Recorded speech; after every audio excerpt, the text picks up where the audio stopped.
শিক্ষার্থীরা প্রচুর পরিমাণ ভোগান্তিতে আছে এবং ভালো পরিমাণ যে খাবার বা ভালো মানের যে খাবার খাবে তার কোনো সুবিধাই এখানে নেই। 2 মাসের ক্যাফেটেরিয়ার কাজ 9 মাসে শেষ না হলেও ঘোষণার মাত্র 2 মাসের মধ্যে নতুন করে শিক্ষক কর্মকর্তাদের লাউঞ্জ চালু করেছে বিশ্ববিদ্যালয় প্রশাসন। এতে শিক্ষার্থীদের মাঝে প্রশ্ন দেখা দিয়েছে, বিশ্ববিদ্যালয় আসলে কার জন্য? এমন ঘটনার সাক্ষী নোয়াখালী বিজ্ঞান ও প্রযুক্তি বিশ্ববিদ্যালয়ের ছাত্রছাত্রীরা। যেখানে 2 মাসের শিক্ষক লঞ্চ চালু হলো, কিন্তু আমাদের শিক্ষার্থীদের জন্য 1 বছরেও আশ্বাস দিয়েও 2 মাসের আশ্বাস দিয়ে 1 বছরেও কোনো ক্যাফেটেরিয়া চালু হয়নি। জানা যায়, গত বছরের 13ই এপ্রিল বিশ্ববিদ্যালয়ের কেন্দ্রীয় ক্যাফেটেরিয়া সংস্কার ও মান উন্নয়নের উদ্দেশ্যে বন্ধ ঘোষণা করেছিল বিশ্ববিদ্যালয় প্রশাসন। সে সময় 2 মাসের মধ্যে ক্যাফেটেরিয়া পুনরায় চালু করার প্রতিশ্রুতি দিলেও বাস্তবে তা আলোর মুখ দেখেনি। ক্যাফেটেরিয়া আছে যেটি হলো একদম খারাপ অবস্থা। 2 মাসের ভিতরে আমাদের বিসি স্যার আসার পর বলেছিলেন যে এটাকে আবার ঠিক করে দেবেন, কিন্তু 1 বছর পার হয়ে গেল, ক্যাফেটেরিয়া এখনো খুলে নেয়।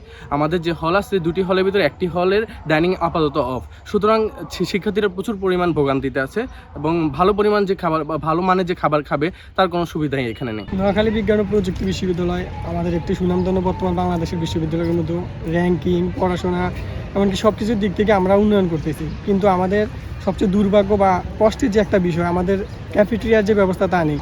আমাদের উপাচার্য স্যার আমাদের নিশ্চিত করেছিল যে 2 মাসের ভিতরে একটা ক্যাফেটেরিয়ার ব্যবস্থা করবে মানসম্মত, কিন্তু তা 1 বছরও গত সম্ভব হয়নি। এমনকি আমাদের যে টঙের দোকানগুলো আছে তাতে যে খাবার পরিবেশন করা হয় তার মান খুবই খারাপ, দামও বেশি নেওয়া হচ্ছে।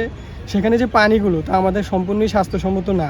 এক্সট্রিম মশার কয়েল প্ল্যান্ট ফাইবার দিয়ে তৈরি, তাই সহজে ভাঙে না, সুগন্ধিযুক্ত ও নিরবিচ্ছিন্নভাবে জ্বলে। ডেঙ্গু, চিকুনগুনিয়া বাহি সহ যে কোনো মশার বিরুদ্ধে দেয় এক্সট্রিম সুরক্ষা। এদিকে ক্যাফেটেরিয়া বন্ধ থাকায় চরম ভোগান্তিতে পড়েছেন বিশ্ববিদ্যালয়ের কয়েক হাজার শিক্ষার্থী। বর্তমানে ক্যাম্পাসে আমাদের ভালো খাবারের কোনো উৎস নেই। যা আছে আমাদের বিভিন্ন টং দোকানগুলো নিম্নমানের খাবার এবং কোনো হাইজিন মেনটেন করা হয় না।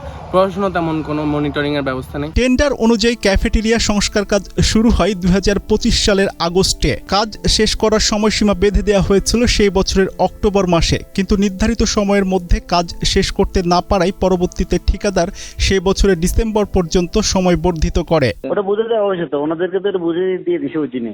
এখন এটা মানে ওনারা শিডিউল করে যে কোনো একদিন উদ্বোধন করবে আর কি, এটাই বাকি, সব শেষ কাজ করছে। পানির বিষয়টা তো আলাদা। ঠিক আছে, তাইলে এটা বুঝে দেওয়া হয়েছে ভাইয়া। ওই যে এটা 7 তারিখ না, সরি 8-9 তারিখের দিকে কাজ শেষ হয়ে গেছে। এ বিষয়ে বিশ্ববিদ্যালয়ের উপাচার্য অধ্যাপক ডক্টর মোহাম্মদ রিজওয়ানুল হক বলেন, ঠিকাদারের কারণে ক্যাফেটেরিয়া চালু করতে বিলম্ব হচ্ছে। তো আমাদের এনএসটিউ রেস্টুরেন্ট ক্যাফেটেরিয়া নিয়ে কাজ চলছে আসলে অনেকদিন।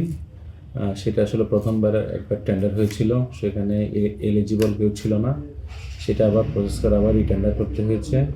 সো যারা পেয়েছে তাদেরকে কন্ট্রাক্ট দিয়ে এগ্রিমেন্ট করা, ওগুলো করে তারপরে ওনারা আবার বাস্তবায়নে খুব দীর্ঘায়িত করলেন ওনারা, আসলে কন্ট্রাক্টররা। তো আমরা বারবার আসলে তাগাদা দিয়েছি, তারপরেও কে কাজটা পাবে সেটা তো আমাদের নিয়ন্ত্রণ নাই। আসলে কন্ট্রাক্টরটা আসলে খুব বেশি অ্যাক্টিভ ছিল না, যার ফলে আমরা তাগাদা দেওয়ার পরেও উনি আসলে লেট করেছে। ক্যাফেটেরিয়া বন্ধ থাকায় শিক্ষার্থীদের খেতে হচ্ছে বিশ্ববিদ্যালয়ের বাইরের বিভিন্ন খাবার দোকান থেকে। এতে একদিকে শিক্ষার্থীদের ব্যয় যেমন বেড়েছে, অন্যদিকে প্রশ্ন রয়েছে খাবারের মান নিয়ে। দ্রুত ক্যাফেটেরিয়া চালু করার দাবি জানান শিক্ষার্থীরা।